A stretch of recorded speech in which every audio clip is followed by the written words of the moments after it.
James Gunn promised a fresh start, a brand new DCU, a complete reboot, but it's not that simple. The Suicide Squad still exists. Blue Beetle is sort of canon. Peacemaker is back, but that Justice League cameo, apparently that never happened. So, what's really going on? How does this new DCU actually work? And what's canon and what's not? Today at The Plot Twister, we're discussing James Gunn's statements, analyzing key events in upcoming projects, and piecing together all the clues about how the new DCU timeline actually works. In an interview with IGN in November 2024, James Gunn confirmed that the only 100% canon projects moving forward are Creature Commandos, Superman, Supergirl Woman of Tomorrow, and The Lanterns.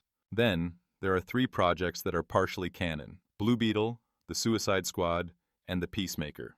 But here's where things get weird. Gunn stated that nothing is canon unless you see it from Creature Commandos forward, yet characters and events from older films are referenced. Creature Commandos is the true foundation of the DCU. This series reveals key details about the new timeline. Metahumans have been around for a while and the public is used to superheroes and villains. Magic is well known thanks to Cersei. Themyscira's location is public knowledge, unlike in Wonder Woman, where it was hidden. Batman has been active for years. He makes a brief appearance in an episode 6 of Creature Commandos, apprehending Dr. Phosphorus in Gotham City. This marks Batman's first official appearance in the DCU under James Gunn's direction. This already contradicts the old DCU, where Superman was the first true hero and Batman feared metahumans. But Gunn's new DCU seems to embrace a world where heroes have been active for years, even before Superman makes his debut. And speaking of Superman, it will be the first movie set in the new DCU, but this isn't another origin story. Instead, Superman has already been active, and the world is familiar with him. One interesting change is how the government and corporations control most superheroes.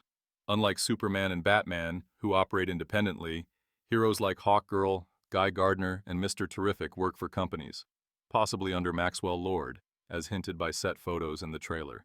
This is a major shift from the old DCEU, where heroes were mostly independent figures. In the new DCU, the public sees superheroes more like employees than symbols of hope. This is where things get complicated. Creature Commandos references events from the Suicide Squad like Weasel's survival in Corto Maltese, Rick Flag's death at the hands of Peacemaker, King Shark's return in Creature Commandos. But the 2021 film was originally tied to the old DCU, referencing Superman's death from Batman v Superman and Jared Leto's Joker. The best way to think about it, the events of the Suicide Squad happened, but the actors aren't necessarily locked in. For example, Superman was shot by Bloodsport, but it's Karen Sweat's Superman, not Henry Cavill's. Basically, Gunn is keeping the story beats but replacing the actors and backstories where necessary. Now we will discuss about the Peacemaker and the Justice League problem. At first, Gunn said Peacemaker Season 1 wasn't canon, but later he confirmed that most of it is, except for the Justice League cameo. Since Gunn has said the Justice League doesn't exist yet in Superman, that cameo technically never happened in the new timeline. How can they fix this? Simple. Peacemaker hallucinated it. Chris has a habit of imagining things, and the Justice League scene could be played off as one of his delusions in Peacemaker Season 2. So does the new DCU's canon make sense? Wait a sec, we didn't talk about Blue Beetle. Gunn said that Xolo Maridueña's Blue Beetle is the first official DCU character, but the events of his 2023 movie are only semi-canon.